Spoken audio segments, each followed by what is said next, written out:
उमरगा शहरातील काळे प्लॉट भागात स्मार्ट वीज मीटरच्या विरोधातील नाराजी आता अधिक तीव्र होताना दिसत आहे।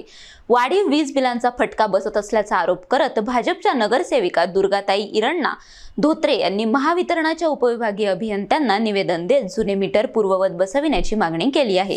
उमरगा शहरातील काळे प्लॉट परिसरातील काही नागरिकांच्या घरांमध्ये महावितरणकडून स्मार्ट मीटर बसवण्यात आले आहेत।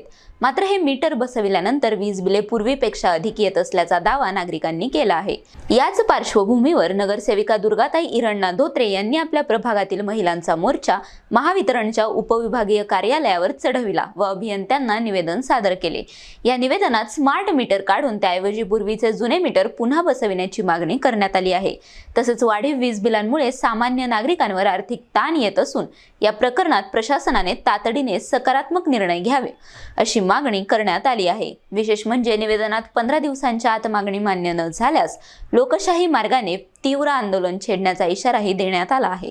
आता महावितरण प्रशासन या मागणीवर काय निर्णय घेणार याकडे उमरगा शहरवासियांचे लक्ष लागले आहे। प्रतिनिधी सचिन बिद्री, उमरगा, धाराशिव।